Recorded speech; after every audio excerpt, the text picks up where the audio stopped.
she didn't give a shit about David. You want to wait till I get over there? You want to do this right now, babe? This week on Married at First Sight, tensions flared as the cast continued to deal with all of the drama and deception this season. But first, the experts sat down with Madison and Allan to hash it all out. Madison apologized for hurting Allan, but the hurt was still there, and needless to say, they both wanted a divorce.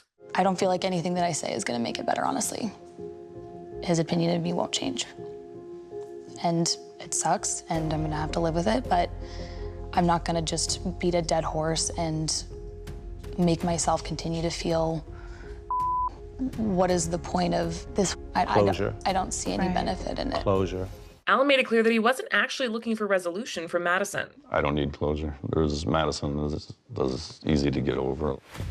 You know, the whole situation, I mean, it's like a switch in my mind. So yeah, there's no closure needed. I don't have any questions. I don't have any desire. Like, none of her words hold any value in my eyes. I don't. What about from David? Oh no, he's like dirt to me. The experts' talk with Michelle and David was just as rocky. David said he was totally checked out, and it was clear from how he approached the sit-down. Why did you keep dragging me? I don't know, because I didn't think you cared, to be completely honest. Well, she stayed in the marriage, man. You got to give her credit because she obviously cared somewhat. I mean, she admitted that she was having trouble. She admitted that she was slow to catch on, that it was taking time for her to develop. Oh, okay. Are you okay? This is what I get.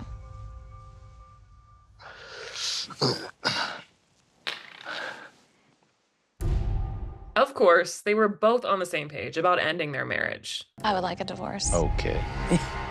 It sounds like David's already moved on with Madison, so I don't really know where that leaves me. Yeah, and Nor I'm does sure he care. Yes, I would like a divorce as well. Yeah.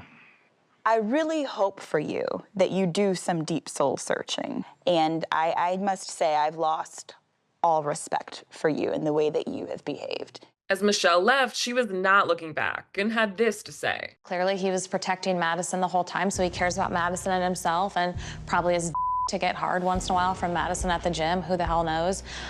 At least, like, I know now and can move on and know it's not my fault. I think he's honestly garbage. Later, Madison and David went on a golf date at the driving range, and he told her he was a little nervous to express how strong his feelings were. I could see down the line, but I just wanted to let you know. You're so cute when you're nervous. David! Yeah, damn, David. Mr. Confident, hey, my those things, yeah. Don't want to overwhelm her or push her off, you know. She could just be feeling a little bit, but I feel it a lot, and, you know, rejection's never good. While all this was happening, Carla and Juan were preparing for decision day, and Juan told his parents he was kind of unsure. Entonces, como que llegar a la decisión pues va a ser difícil porque obviamente pues cuando uno se lleva tan bien con alguien pues también eso cuenta. Pero también cuenta la conexión romántica tiene que estar, entonces. Carla talked to her friends about the romantic disconnect and told them what she'd want to hear from Juan to feel confident in moving forward. I think, honestly, just like a simple gesture of just like, Carla, I really like you. I didn't really know how to navigate this relationship. I did have walls up. I was scared of being vulnerable. But going forward, I do want to try with you. I do want to lower my walls. I do see this working out. I do find you attractive. I am interested in you. I feel like any of those words. On decision day, they talked about the positives and the challenges of their marriage. And when it came down to it, Carla made this choice. I am choosing to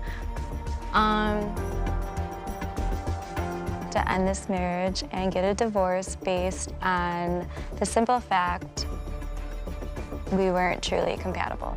Juan then shared his decision. You know, we really had a good time. But I think we should get divorced. And, you know, I think that going forward, I have nothing but great things to say about you, and I'll always see you in a positive light. Meanwhile, Camille and Thomas have been weighing the same decision. Over dinner, they talked about how Thomas has been hesitant to make post-decision day plans. But at the same time, he's been looking for her to express more vulnerability, leaving them at a crossroads. There's a portion of me that's thinking he's not really understanding that a lot of my vulnerability has a direct correlation to his lack of ability to make a concrete decision and have a firm stance on anything. Even asking him tonight, like, what are our plans after decision day? Where are we going? Where are we living? And still just, you know, kind of getting hit with that vague, I want to live with you someday. I see that in the future. They discussed that more on decision day, as well as the positives about their relationship. And when it was time to reveal their choices, Thomas had a gesture planned. So you are the Hooper, but I want a rematch. Wow. So let's stay together. I want to stay married.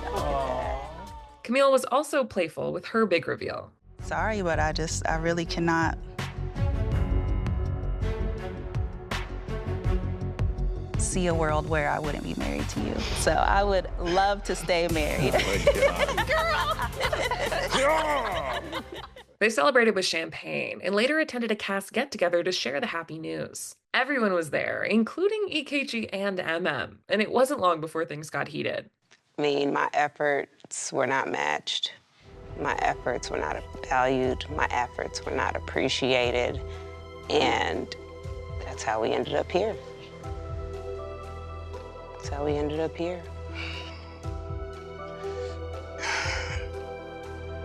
It's on the tip of your tongue. Yeah, I mean, it just sounds like a political party trying to get votes for something. As you know, and as you know, and as you know.